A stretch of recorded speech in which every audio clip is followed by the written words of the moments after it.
Su experiencia profesional lo ha llevado a especializarse en desarrollo y planeación urbana, así como en desarrollo regional y fortalecimiento turístico en el sureste mexicano. El director general del Fondo Nacional de Fomento al Turismo, Rogelio Jiménez Pons, en Milenio Negocios. Muy buenas noches, bienvenidos otra vez a Milenio Negocios Televisión, este programa que hacemos cada semana con Regina Reyes Heroles. Buenas noches. Y hoy tenemos un invitado muy especial como es el titular de Fonatur, el señor Rogelio Jiménez Pons. Y como ustedes saben, hay un tema muy candente como es el Tren Maya, una obra que recae sobre Fonatur, ni más ni menos. Recuerdo que usted comentó en unas entrevistas que en el mes de marzo comenzarán las licitaciones abiertas para esta obra. ¿En cuántas licitaciones se va a dividir todo este proyecto y cuáles son más o menos los plazos que ustedes consideran que se van a llevar a cabo? Sí, cómo no. Lo que es obra de vía, 2.500 kilómetros que lleva todo el recorrido. Tenemos la mitad donde existe actualmente vía que se va a rehabilitar completamente, son cerca de 750 kilómetros aproximadamente. Este tramo va a estar, esta mitad va a estar dividida en 4 tramos. Okay. Y esas son las licitaciones que esperamos salgan entre un par de meses, 2-3 meses. Okay. Primero 3 y después otra que hay un ajuste en la última, que es donde existe ya una concesión, que es lo que es Mérida-Cancún prácticamente. En el resto salen las prebases en 2-3 meses y ya se inicia todo el proceso de licitación. Van a ser licitaciones abiertas, completamente, no por invitación, sino abiertas. Lo más amplio posible. Y estamos haciendo todo el esfuerzo para que sean lo más transparentes y estar en un proceso muy amplio. El año que entra vamos a lanzar las otras 3 faltantes. Esas otras 3, ¿por qué? Porque este año estamos también licitando, desde diciembre salieron las bases, las prebases para lo que es el proyecto de la zona donde no existe actualmente vía férrea. Y ahí sí necesitamos hacer todo el proyecto ejecutivo y en consecuencia el proyecto de impacto ambiental, todas las medidas de mitigación, toda la propuesta semanal y obviamente también todo lo que marca la ley en cuanto a la consulta indígena. Okay. Entonces nos va a llevar todo 2019 terminar todo este proceso y será hasta el año que entra que lancemos esas 3 licitaciones faltantes. ¿Cuándo es más o menos cuántos kilómetros? Otros 700 y tantos kilómetros. Okay. ¿Y cuándo empieza entonces el proyecto per se? Bueno, ya empezamos algunas cosas de obras iniciales. Nosotros, Fonatur, tiene atribuciones para iniciar obras porque estamos experimentando algunas cosas en el tramo de Palenque hacia Tenosique, ¿no? Eso es vamos a decir, empezando realmente las primeras obras de rehabilitación. Yo creo que para fin de año estamos ya en obras ya de los consorcios, que aquí lo importante, ya los consorcios son tramos de más de 1.100 millones de dólares en promedio. Entonces ya son licitaciones más grandes. Parte del financiamiento del proyecto es el impuesto turístico, otra parte que ha salido por ahí es el dinero que se destinaba a la Fórmula 1 y otros proyectos turísticos, ¿no? Pero quiero entender cómo funciona la parte del impuesto.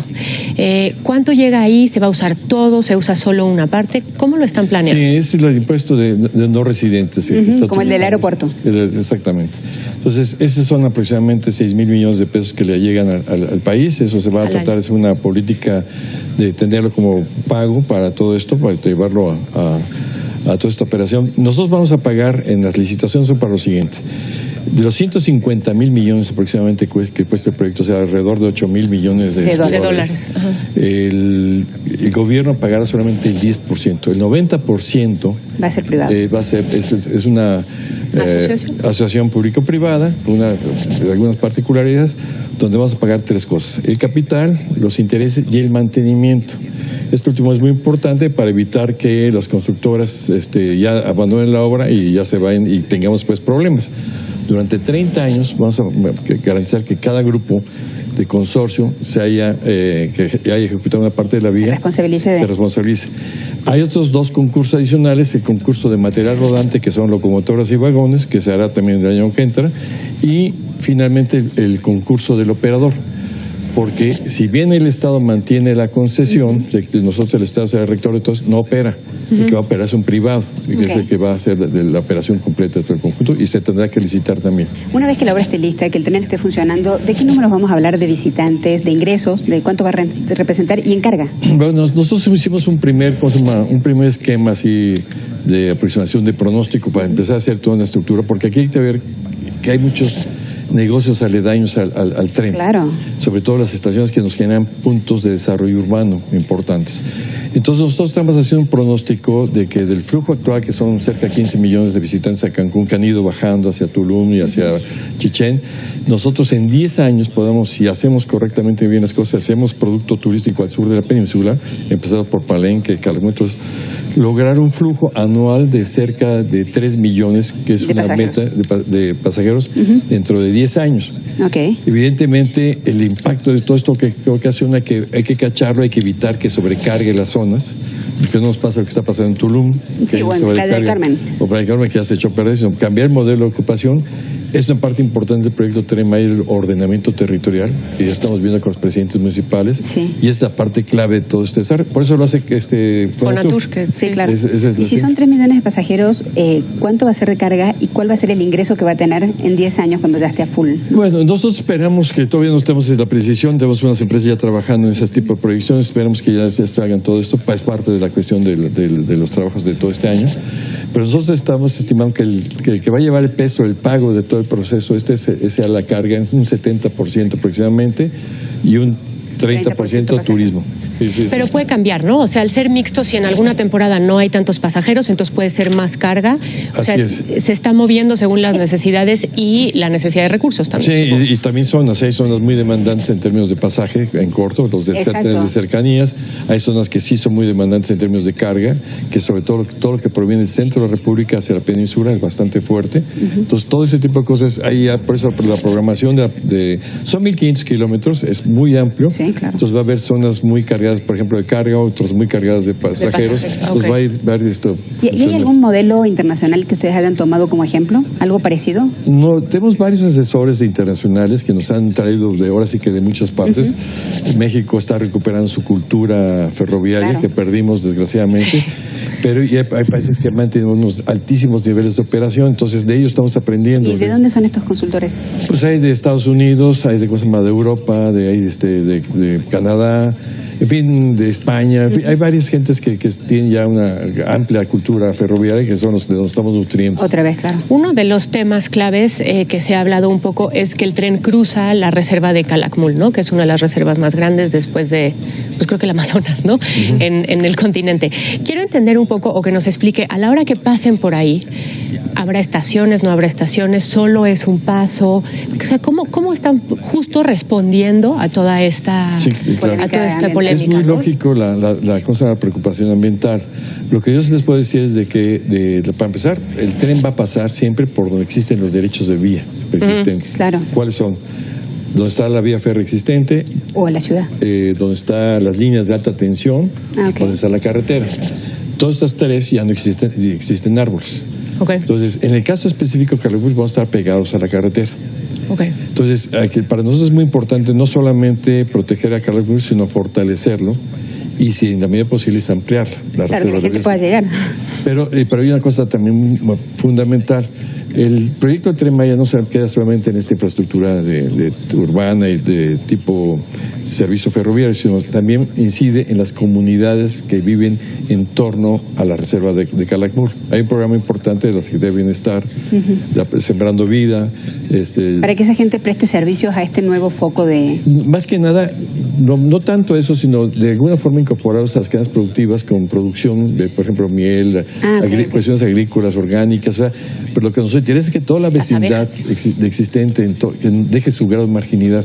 Lo que amenaza a las reservas de biosfera son las comunidades que tienen que entrar por necesidad, tienen que tumbar el potrerismo de que hacen a lo salvaje. Entonces, todo eso hay que atacarlo de raíz.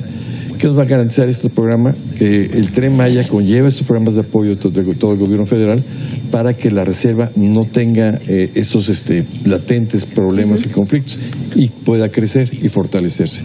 También estamos ahorita con grupos de protección del jaguar, viendo todos los que son pasos de fauna, unos pasos amplios que no existen ahorita en el país. Hay que remediar obras que se hicieron hace décadas, como esa carretera, pues darle continuidad de la parte sur, que es como bien decías, es una reserva fundamental para que pase los elementos de la reserva de biosfera, pase de lado a lado. Entonces, hay que hacer mucho trabajo en términos ambientales, evidentemente los tenemos que hacer. Muchas veces nos dicen, ¿por qué no lo hicimos antes? Tenemos que terminar el proyecto en la parte nueva para saber qué vamos a hacer, ¿no? Cuál es el impacto ambiental, para entonces sí hacer el estudio de impacto ambiental.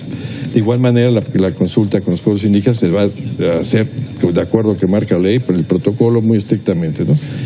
Donde estamos trabajando es donde ya está afectado, porque es una vía que hay que rehabilitar, que ya existe, que hoy sigue pasando el tren, pasa un tren ahí penosamente a muy baja velocidad, ahorita está pasando a 20 km por hora, le vamos a subir la categoría a clase 5, que es hasta 160 km por hora, que sería la máxima velocidad. Y hablando justamente del financiamiento, hablamos recién del impuesto al turismo, había también un plan de hacer una fibra especial para la parte territorial. ¿Cómo va a funcionar esta fibra?